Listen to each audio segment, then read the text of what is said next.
और दूसरे पत्ते को पैर के नीचे दबा दिया। सोचे देखें मेरे पास इसका तीर कैसे आता है। अब आप समझो कि जब उसने तीर छोड़ा तो पीपल के ऊपर के जितने पत्ते थे सबको नत्थी कर लिया, और उसके बाद में नीचे जमीन पर आया, सूखे गीले जितने पत्ते पड़े थे सबको नत्थी किया, और नत्थी करके इनके पैर की तरफ आगे बढ़ा। तब चिल्लाया, बोला कृष्ण आप पैर हटाओ, नहीं तो पैर भी नत्थी हो जाएगा। तो पैर हटाया तो पैर के नीचे के पत्ते को नत्थी किया, और फिर उसके बाद हाथ की तरफ बढ़ा। तब फिर चिल्लाया, मुट्ठी खोल दो नहीं तो हाथ चला जाएगा। तो मुट्ठी खोला और उस पत्ते को नत्थी करके वापस आ गया। कृष्ण ने कहा भाई ये तो बड़ा बहादुर है और हथियार भी इसके बड़े चोखे हैं। तब पूछा कि अच्छा ये बता कि तू लड़ेगा किसके तरफ से। तब बोला जो हारेगा उसी की तरफ से लड़ूंगा। कृष्ण ने कहा बड़ा गड़बड़ हो गया, हारेंगे तो कौरव, और ये कौरवों की तरफ से अगर लड़ने लग गया तो हम और ये दोनों आमने सामने हो जाएंगे, तो महाभारत का महाभारत हो जाए, जो 18 दिन में खत्म होने का है। 18 साल लग जाए, 1800 वर्ष लग जाए, लड़ाई कब तक चलेगी इसका कोई ठिकाना रहता है। तो उन्होंने कहा कि अब नीति का प्रयोग करना पड़ेगा। तो जितने भी महापुरुष आते हैं वो दिल दिमाग बुद्धि से बड़े तेज होते हैं, और उनके ऊपर उस मालिक की कृपा होती है, और काम करने के लिए ही वो भेजे जाते हैं, इसलिए बराबर उनको दया मिलती रहती है। जो जिस तरह का काम करने के लिए आता है उसके साथ उस तरह की दया रहती है। जो दुष्टों का संहार करने के लिए आता है उनके संहार में उसकी दया रहती है, और जो शांति स्थापित करने के लिए आते हैं उनके अंदर केवल यानी दयाधार ही रहती है। ऐसे संत हुआ करते हैं तो दया की धार तो थी, तो बुद्धि उसी तरह से उनकी हुई। तो उन्होंने कहा भाई अब नीति का प्रयोग करना पड़ेगा।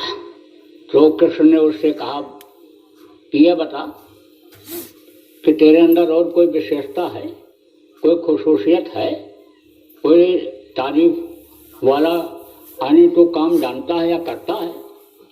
तो उसने कहा मैं दानी हूँ। क्या चीज़ दान देते हो? मेरे पास कोई चीज़ रहती है, कोई मांगता है तो दे देता हूँ। तीर मांग ली। तो कृष्ण ने कहा मुझे भी देगा? तो उसने कहा कि आपको भी दे दूंगा। कहा अरे मुझे देगा? हाँ दे दूंगा। अरे मुझे भी देगा तू? अरे बाबा मांगो तो, क्या मांग रहे हो? 3 बार जब कहलवा लिया तो कृष्ण ने कहा उस समय पर आज की तरह से एग्रीमेंट नहीं करना पड़ता था। इस समय तो लोग एग्रीमेंट भी कर देते हैं और बदल भी जाते हैं, कहते हमने एग्रीमेंट किया ही नहीं, हमने दस्तखत किया ही नहीं। उस समय पर तो 3 बार कह देते और वही बात पक्की हो जाती थी। ऐसे पानी ले करके और ऐसे दूसरे के हाथ में दे दिया और कहा यह राज अब आपका हो गया। ऐसे पानी ले करके और उसको दे दिया, कहा यह हमारी लड़की, यह हमारी कन्या अब आपके हवाले हो गई। ऐसे कुछ गाड़ करके और फेरा लगा करके और शादी ब्याह संपन्न करा दिया करते थे। टोपी ऐसे लगा दिया और कहा गद्दे के मालिक अब ये हो गए। तो उस समय की प्रक्रिया बड़ी सरल थी, अब आजकल की तो बड़ी कठिन हो गई। देखो भारत का संविधान ही है, जब ये बना था तो बहुत पहले बना था, तब की परिस्थितियाँ और थी, अब की परिस्थितियाँ बदल गई। इसलिए नियम कानून सही ढंग से कोई पालन नहीं कर पा रहा, और नियम कानून के अंतर्गत किसी को न्याय सुरक्षा नहीं मिल पा रही, हर रोटी रोजी की समस्या नहीं हल हो रही।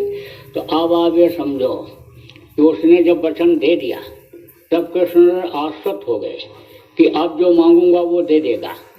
तो कृष्ण ने कहा तो तू अपना सिर मुझे दान में दे दे। तो उसने कहा ठीक है, जब वचन दे दिया है तो सिर दान में तो दे दूंगा, लेकिन मुझे महाभारत देख लेने दो, तब मेरे प्राण निकलें। तो बोले ठीक है। तो सिर काट करके वहाँ रखवा दिया पहाड़ के ऊपर, पूरा महाभारत वो देखता रहा। वो जो खोपड़ी थी ना, खोपड़ी देखती रही पूरा। सतयुग में क्या था, सतयुग में हड्डी में प्राण होते थे, तो अन्य समझ लो कि वो खोपड़ी, अन्य से कटी हुई खोपड़ी पूरा सब देखती रही।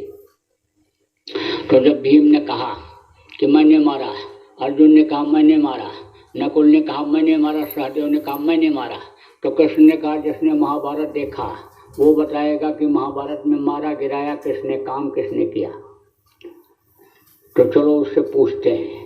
तो उसके पास ले गए, बब्बे के पास। तो कहा तूने महाभारत देखा? कहा महाराज हर पल हर क्षण देखा, जब तक महाभारत होता रहा मैं पलक भी नहीं दबाया, बराबर देखता रहा। कहा कि तो तुमने क्या देखा?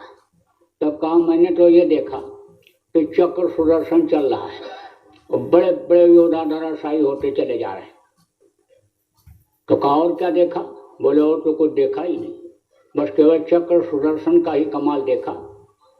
तो कृष्ण ने कहा ये योद्धा, ये जो कह रहे हैं हमने मारा हमने गिराया, ये? उसने कहा ये सब मुंह फैलाए खड़े हुए थे, किसी का हाथ पैर भी नहीं हिल रहा था, ये सब ऐसे कैसे खड़े हुए थे, स्टेचू बने हुए। तब उसने कहा महाराज अब मेरे प्राण निकल जाएं, आओ वरदान वापस ले लो, अब अपना वरदान वापस लो, अब मैं जाना चाहता हूँ, जिंदा अब नहीं रहना चाहता हूँ। तो कृष्ण ने कहा तुम्हारा भी समय हो गया जाने का और मेरा भी हो गया, मैं भी अब जाना चाहता हूँ। तो पांडव ने कहा महाराज हमको भी लेते चलिए। बोले मैं तुमको नहीं ले जा पाऊंगा। बोले महाराज क्यों नहीं, मैं तो इसी आशा में लगा रहा, आपके साथ मैंने जवानी बिता दिया, बुढ़ापा आ गई, और इसी आशा में रहा कि जब आप चलेंगे हमको लेते चलेंगे। अब आप ऐसा कह रहे हो। बोले देखो अवतारिक शक्तियों में जीवों को पार करने की शक्ति नहीं हुआ करती, तुमको संत सदगुरु की खोज करनी पड़ेगी, उनके पास तुमको जाना पड़ेगा और तुमको योग साधना करनी पड़ेगी, तब तुम पहुंच सकते हो, और नहीं तो तुमको आदमी मारने का पाप लगेगा और नर्क जाना पड़ेगा। और हुआ भी उनके साथ यही, पैतरानी नदी में कूदे और गल करके खत्म हो गई। तो आप इस बात को समझो कि आपको ये जो बात बताई जा रही है, यानी जो अंतर में उन्होंने उनको दिखाया था वो रास्ता भी आपको बताया जाएगा। यानी इसी मनुष्य शरीर में यानी अंतर में ही लोगों को दर्शन हुआ, मालिक का दर्शन हुआ, देवी देवता दिखाई पड़े और परियों का दीदार हुआ। तभी तो कबीर साहब ने कहा कि जो तिल माही तेल है, जो चकमक में आग, और तेरा साईं तुझ में जान सके सो जान। फकीर ने भी इसी चीज को कहा कि अल्लाह अल्लाह का मजा मुर्शिद के मैखाने में है और दोनों आलम की हकीकत एक पैमाने में है।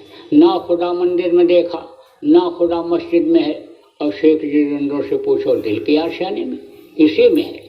अब जिनको जानकारी नहीं है वो मंदिर में खोजते हैं, मस्जिद में खोजते हैं, गिरजाघर में जाते हैं, गंगा यमुना कृष्णा कावेरी नदियों में डुबकी लगा करके उस मालिक को खोजते हैं। लेकिन जब जानकारी हो जाती है तो मुझको कहाँ ढूंढो बंदे, और मैं तो तेरे पास में। और अगर इसी तरह भटकते रहे तो समय ये निकल जाएगा। यह सांसों की जो पूंजी है गिन करके खर्च करने के लिए मिली है, और जैसे ही यह खर्च होगी बस ये शरीर आराम से गिर जाएगा। इसको लोग क्या कहने लगेंगे, मिट्टी। इतने आदमी बैठे हो, अभी किसी के शरीर के ऊपर हाथ रख करके कहो कि तुम्हारा मिट्टी है, तो कहेगा नालायक कहीं के, मिट्टी बता रहा है, ये मिट्टी दिखाई पड़ रहा है इसको, मोतिया बेंद हो गया आँख में, दिखाई नहीं पड़ता। लेकिन प्राण निकलने के बाद सब